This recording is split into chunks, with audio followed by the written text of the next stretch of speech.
বাদে বিল আসে কারেন্ট, তারপর বিল জমা দাও। বিল যদি তারপরে যদি না দাও 3 মাস বাদে, তারপর 15 দিনের টাইম থাকে, 15 দিনের ভিতর না দিলে ফাইন সমেত তোমার জমা দিতে 5 দিন পরে গেলে 5 টাকা না 2 টাকা ফাইন দিতে হবে। এই মুহূর্তে সরকার, রাজ্য সরকার করছে কি বিদ্যুৎ আর সরকারির হাতে রাখবো না, এই আম্বানি আদানির হাতে তুলে দিতে আছে।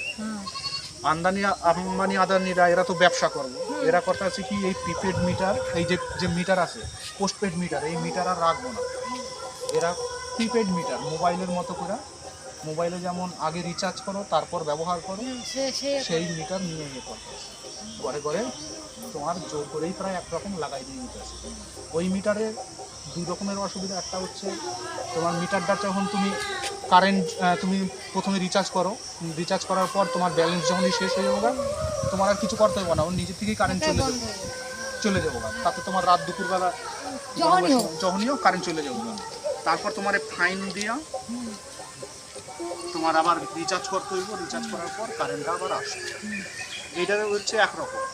হ্যাঁ, এই মুহূর্তে তোমার যদি 500-700 টাকা যদি কারেন্টের বিল আসে, তোমার 7 টাকা করে তোমার ইউনিট আছে।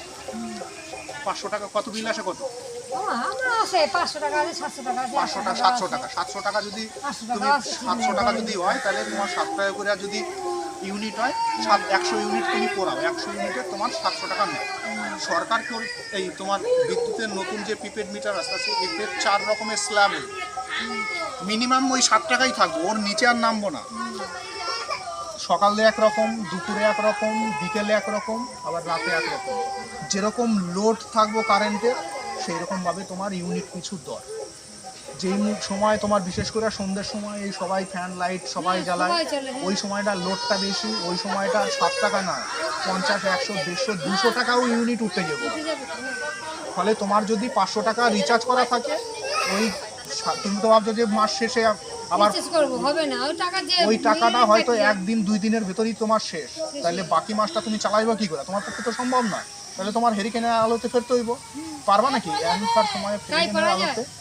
ফলে গরিব মানুষের জন্য আর ইলেকট্রিকটা রাখতে যাচ্ছে না সরকার। এই প্রিপেড মিটার আদানির রাতে, আম্বানি আদানির রাতে ইলেকট্রিক দিয়া একদম সর্বনাশ করে দিতে আছে।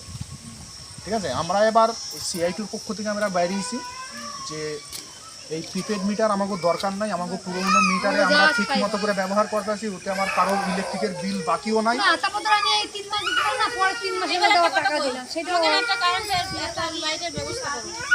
ওইটা পরে এইটাই প্রসঙ্গটা করে যাই, ঠিক আছে? ওই জন্য আমরা ফর্মটা ফিল আপ করে, আমরা তুমি একার পক্ষে তো তোমার এই ফর্ম ফিল আপ করে ইলেকট্রিক অফিসে গেলে তোমার কথাই শুনবো না। আমরা ওই জন্য গোটা ঘুষকারার মানুষের কাছে আমরা যাইতেছি, এই ফর্ম নিয়ে ফর্ম ফিল আপ করে ইলেকট্রিক অফিসে জমা দিচ্ছি। আমাদের এই এলাকায় এই গ্রাহকের কাজ কোনো প্রয়োজন নাই নতুন প্রিপেড মিটার, আমাগো ওই পুরনো যে মিটার আছে সেই মিটারেই, ওই জন্যই ফর্মটা ফিল আপ করা। ঠিক আছে, সইটা করা, একটা সই করবা।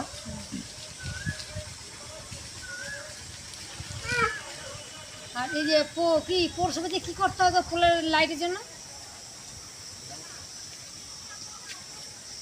রাস্তা সন্ধ্যাবেলা বাড়িতে পারি না জানো, এই তো আর 2 দিন পর রাস্তায় একাটু জল উঠে যাবে। জল সাঁতরে যেতে হবে তখন। সইটা করা করে লিখবি। হ্যাঁ, এখানে সইটা করো, তো দুটোর নামেই করো। এবার হচ্ছে এই ফর্ম ফিল আপ করার পরই যে মানে গল্পটা মিটতে গেল, তোমার ঘরে আইলো না, এরকমটা নাও হইতে পারে, কিন্তু আসতেই পারে, এরপরও আসতে পারে। সেই জায়গায় পাল্টা প্রতিরোধ তোমার, যে আমার নতুন প্রিপেড মিটারের দরকার নাই, আমি ওই সর্বনাশ নিজে আমি আমার ঘরে গিয়ে ঢুকতে দেবো না। ঠিক আছে, অত টাকা দেওয়া আমার পক্ষে সম্ভব না। কতজনের 5,000